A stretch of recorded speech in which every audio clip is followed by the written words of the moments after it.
Na época do Newton, cara, um dos problemas que tinha ali na física para se entender era por que os corpos caíam em direção ao centro da Terra. Então, por exemplo, se o Newton soltasse uma maçã, por que essa maçã cairia em direção à Terra, mas a Lua ficava orbitando ao redor da Terra? Então, esse foi um problema que ajudou ao Newton a pensar sobre a ideia de gravidade, tá?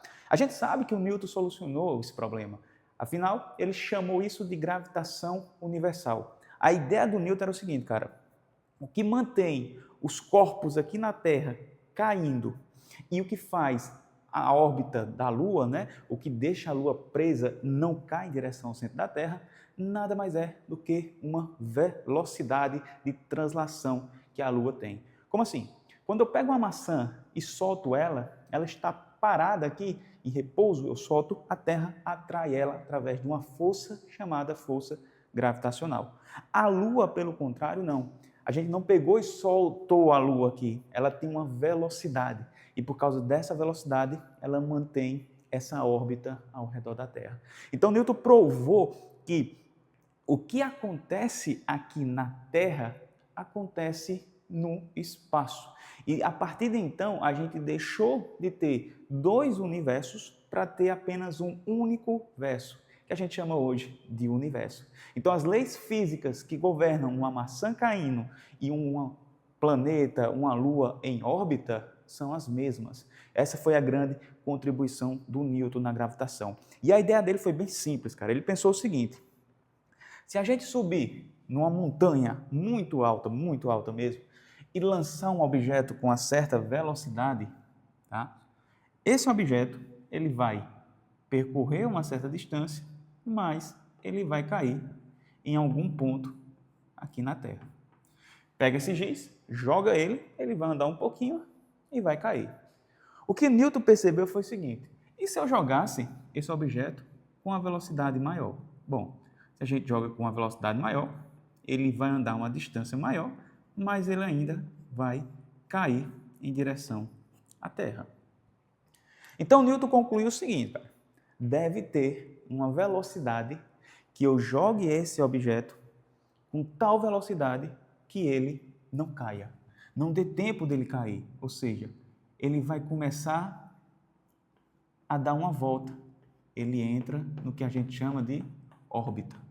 Então, deve existir uma velocidade tal que mantenha os objetos em órbita. Essa foi a sacada do Newton. Então, o que faz uma maçã cair e a Lua ficar presa ao redor da Terra, nada mais é do que uma velocidade de translação, ou seja, uma velocidade de órbita. Então, esse foi o pensamento do Newton, né, o experimento mental dele, que ajudou a compreender um pouquinho sobre a gravitação. E aí, cara, a gente vai aprender a calcular essa velocidade de órbita, que era o seguinte: imagine um objeto que está num movimento circular, tá? Para a gente simplificar aqui os nossos cálculos, e você jogue esse objeto com uma certa velocidade v. Então, essa velocidade você quer que seja exatamente aquela velocidade de órbita, para que ele fique preso nessa órbita circular.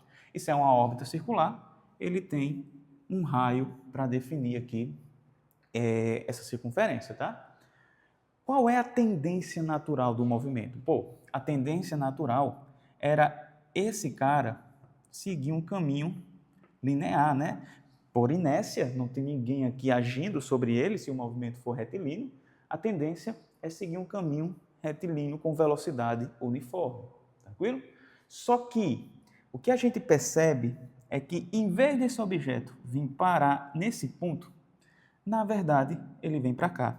É como se existisse uma força puxando esse objeto em direção ao centro da Terra. É como se alguém desse um puxão para esse cara realizar essa curva aqui, ó, e não seguir o caminho retilíneo. E toda vez que ele tenta seguir um caminho retilíneo, ó, toda vez que ele tenta sair aqui na tangente, acontece esse puxão que faz ele ir em direção ao centro da Terra. Então tá aqui, ó, esse puxão, e aí ele realiza essa curva. Então, o que é que está acontecendo? Toda vez que o cara vai fazer esse movimento retilíneo, é como se existisse alguém aqui no centro fazendo uma força para puxar ele em direção ao centro da Terra. No caso aqui, do nosso planetinha, não é isso? Então, imagina que aqui é o nosso planeta Terra, que tem uma certa massa em emissão, e a gente está com esse objeto orbitando aqui ao redor da Terra. Então, como a gente já percebeu, a tendência natural desse objeto é seguir o caminho retilíneo. Só que existe alguém que está fazendo um puxão nesse objeto. E aí ele realiza essa curva. Toda a vida acontece isso. Então, se a gente conseguir fazendo esse desenho, a gente vai perceber que toda vez que existe a tendência de seguir um caminho retilíneo, esse puxão vai acontecer, fazendo com que o objeto venha em direção à Terra. E você percebeu que ele está confinado a esse movimento circular. Ó, toda vez ele é puxado em direção ao centro da Terra por alguém que está fazendo essa força, fazendo com que ele descreva esse movimento circular. Então vamos só finalizar aqui, ó, para o desenho ficar completo. E aí toda vez que ele tenta sair na tangente, alguém age puxando ele em direção ao centro da Terra. Toda vez que ele vai sair pela tangente, alguém age e dá um puxão nele para ele vir em direção ao centro da Terra. E para finalizar, toda vez que ele tenta sair na tangente, alguém age e dá um puxão nele para que ele fique preso aqui no centro da Terra. Cara, olha que legal essa ideia. A órbita de um planeta, de um satélite, na verdade, sempre é uma queda livre. Ele sempre está em queda. A órbita de um planeta, de um satélite, ela é chamada também de queda eterna. Por quê? Esse objeto está caindo, mas como ele tem velocidade suficiente, ele completa uma volta antes de cair e ele fica preso nessa órbita, que no caso aqui a gente aproximou para uma órbita circular. E o que é que está acontecendo? Toda vez que ele tenta sair aqui no movimento retilíneo pela tangente, existe um puxão em direção ao centro da Terra, no caso aqui do nosso planeta, que faz com que ele realize essa curva. Então imagine isso daqui acontecendo em cada momento, cada instantezinho, pequenos intervalos. E aí a gente tem um movimento circular aproximado aqui, tá certo? O que faz esse cara vir em direção ao centro da Terra é a interação entre essas massas.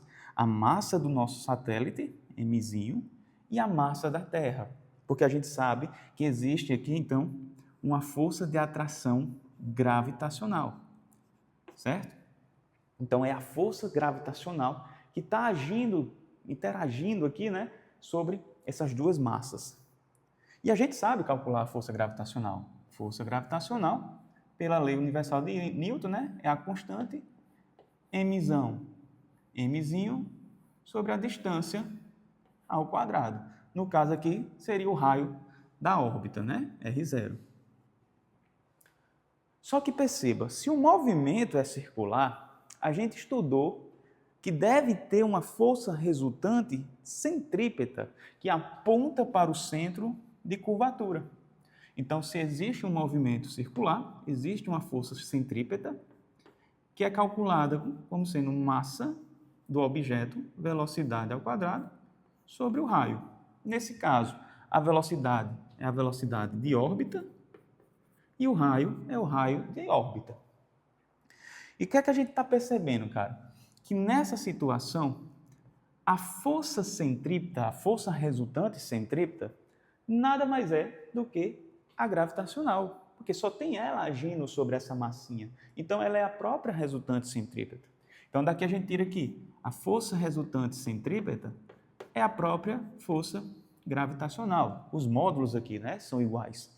E aí pensa aqui comigo, pô, massa do objeto, velocidade de órbita ao quadrado sobre o raio de órbita, igual constante gravitacional mzão, massa do objeto, dividido pelo raio de órbita ao quadrado.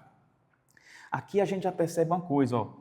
A órbita do objeto, a velocidade da órbita do objeto, não depende da massa do objeto, só depende da massa do planeta, no caso, que ele está em órbita. R ao quadrado cancela aqui, o que a gente tem é que a velocidade de órbita de um satélite vai ser calculada como seno Gzão, Mzão, sobre o raio de órbita, raiz quadrada disso tudo. Claro, isso daqui no sistema internacional, né? Metros por segundo. Tranquilo? Então, cara, calcular a velocidade de órbita de um satélite ao redor de outro planeta, por exemplo, de uma estrela, só depende da massa daquele objeto e quão distante esse objeto, esse satélite está do centro daquele planeta, né? E essa equação me dá exatamente a velocidade porque eu tenho que jogar esse giz para que ele saia, caia, mas não dê tempo de cair e complete uma volta e ele fique preso nessa órbita, tá? É essa velocidade aqui que a gente usa para colocar um objeto em órbita aqui na Terra ou em outro planeta qualquer, tranquilo? Então, espero que tenha dado para entender um pouquinho a ideia do Newton. Toda órbita ela é uma queda eterna. O objeto está sempre caindo, mas não dá tempo dele cair e aí ele completa uma volta entrando em órbita. O movimento, a velocidade de órbita, ela é uma consequência da interação entre essas duas massas do planeta com o satélite, porque vai existir uma força resultante centrípeta, que é a própria força gravitacional, e aí a gente pode igualar as duas equações para calcular a velocidade de órbita usando essa expressão. Mas, claro, o mais importante aqui não é apenas essa equação, esse é um resultado. É entender que o objeto tende a sair em movimento retilíneo, só que existe um puxão em direção ao centro da Terra, e esse puxão quem faz é a força gravitacional, que está se comportando como força resultante centrípeta, fazendo o objeto realizar a curva. Tranquilo?